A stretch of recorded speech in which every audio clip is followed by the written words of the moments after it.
آیا دهه پونغوز یکی از دهه‌های قدیمترین وادی فرغانه به حساب می رود؟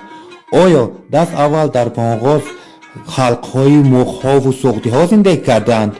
آیا ساکنان امروزه دهه پونغوز به سوختهای قدیم ربط دارند؟ بیایید میبینیم. پونغوز یکی از دهه‌های قدیمترین وادی فرغانه به حساب رفته. در بین کوههای قرمه جایگیر بوده. در گذشته راه‌های وصولشوی وادی فرغانه و توشکند را داشت. معلومات کتاب سیمای اشت پونغوز در ادبیات علمی با نام‌های پونغاز، پونغوز، پنجغاز ثبت شده است. پونغوز در دو طرف دریاچه آن محله‌ها جایگیر شدند. از این دیار شاعر و متفکر عصرهای 19 آدین محمد معدنی پونغوزی برخاسته است. پونغوز محله‌های سجه، خودخانه، استایان، مولایان، پشته، حجیبک، قلعه که در قسمت چپ دریاچه پونغوز جایگیر بودند، پونغوز بالا را تشکیل می‌کردند که از جهت اهالی نفوذ محله پشته زیادتر بودند. محله قلعه باشد قلعه سفید و قلعه سیاه را با گذرگاه متحد میکرد. سه محله های باقی مانده شخک، برک بالا و برک پایان که در قسمت راست دریاچه پونغوز جایگیر شده بودند، پونغوز پایان را تشکیل میدادند که نفوذی خاصه داشتند. تاریخاً در اینجا سر اول خلقهای سکایی و بعداً سوغدیان با زراعتکاری و چارواداری مشغول بودند که اساسی امروزه پونغوزیان را تشکیل میکنند. در پونغوز باستانشناسان اثر زیستی قدیمی قرآن های خانه های سنگین، تصویرهای روی سنگ و قبرستانی تا اسلامی را کشف کردند. در پیشتا قبرستانی میر حکیم عطا واقع در محله های شخک در یک بیت شادروان ملا قاسم خوجه ابراهیموف در تاریخ زیر حکاکی شده است. پونغوز را تاریخش با آه گفت. حتم قرآن بر سری آدم بخوان. مسلما قطار دویمی بیت شعر تاریخ بنیادی ده را افاده نموده است.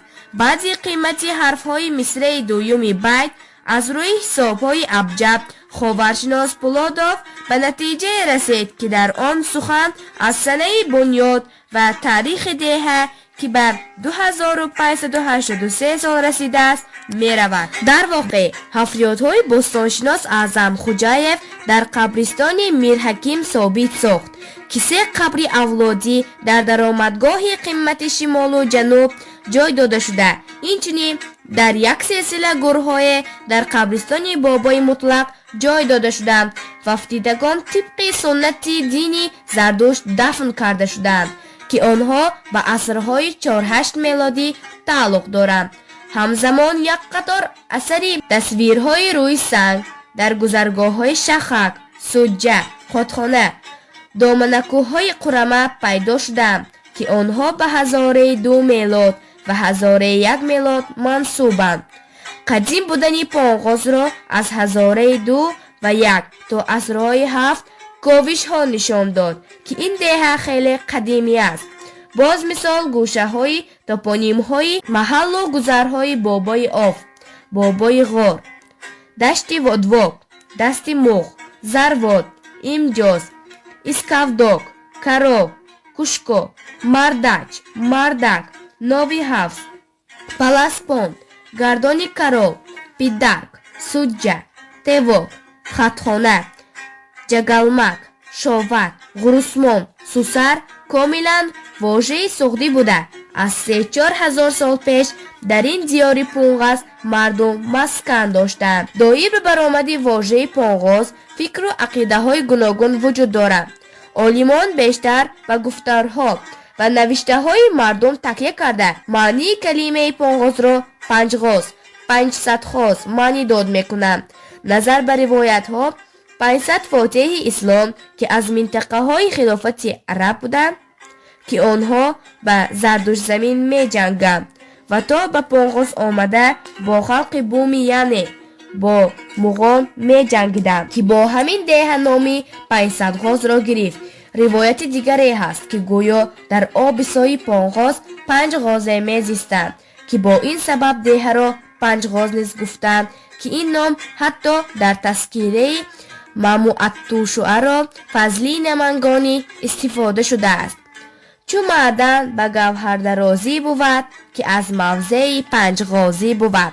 این روایت ها اساسی علمی و سرچشموی ندارند. در قطارکوه قرمه باز دههای همنان پونغاز، غداس، شوغاز و ارغاز هست. اگر ما پسوند غاز را چون شکل افاده کت یعنی به معنی شهرک دهکده قبول کنیم، به نتیجه می آییم که واژه پونغاز برآمدی سوغدی داشته و محلی در همین کوه ها واقع گردیده را افاده می نماید.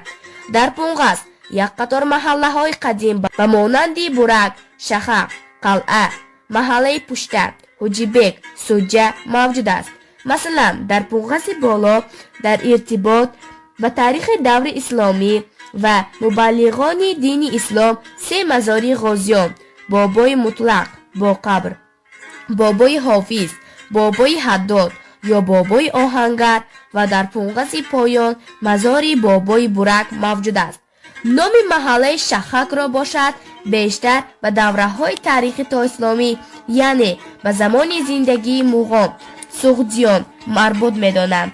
خود نام محل از نام قلعه شاه یعنی از کشک سنگین اشرافزادگان سوغدی در شکل شخک برآمده است. نام محله دیگری پونغاز بالا سوجه نیز کاملا سوغدی بوده از زمانهای خیلی قدیم در استفاده بوده است. حالا پونغاز مرکز جماعت پونغاز یکی از دهه‌های قدیمترین ناحیه اشت بوده. از جهت نفوذ اهالی مسکن سر اهالی تاجیک نشین به حساب می رود. معلومات قسم 1 پونغاز با آخر رسید. اگر دوران استقلالیت پونغاز یعنی قسم 2 پونغاز و یا تاریخ دیگر دهه و شهرک های ناحیه اش را دانستن خواهید با کامنت ما نام همان دهه را نویسید. نام دهه‌ای که در کامنت پیش صفحه ما آن را طرح‌ریزی نموده و شما پیشکش می نماییم. این معلومات را به ناحیه اش و دهه و شهرک های آن روان کنید تا که سرتاسری ناحیه از تاریخ و فرهنگ خود برخوردار باشند.